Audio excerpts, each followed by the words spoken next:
কি অভিযোগ করছে এগুলো আমরা আমলে নিচ্ছি, ব্যক্তিগতভাবে করতে গিয়ে কে কি বলছে সে ব্যাপারে আমাদের কোনো বক্তব্য নেই।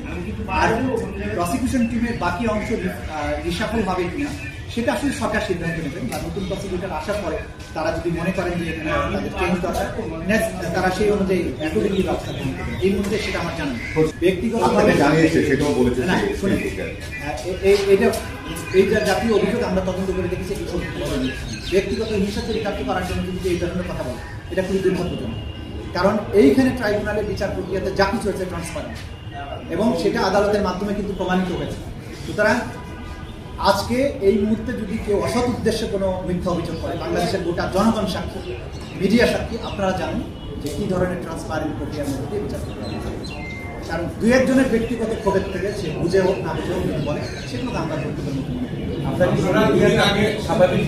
মধ্যে আমি অস্বাভাবিক কিছু মনে করবো না। এই কারণে যখনই একটা নির্বাচিত সরকার আসেন তারা কিন্তু তাদের পছন্দের লোকজনকে ন্যাচারালি রিপ্লেস হয়। আপনারা জানেন সরকার যখন ক্ষমতায় আসে সব জায়গাতে তো নির্বাচিত সরকারের লোকজন আসে, এটা অস্বাভাবিক আমি মনে করছি।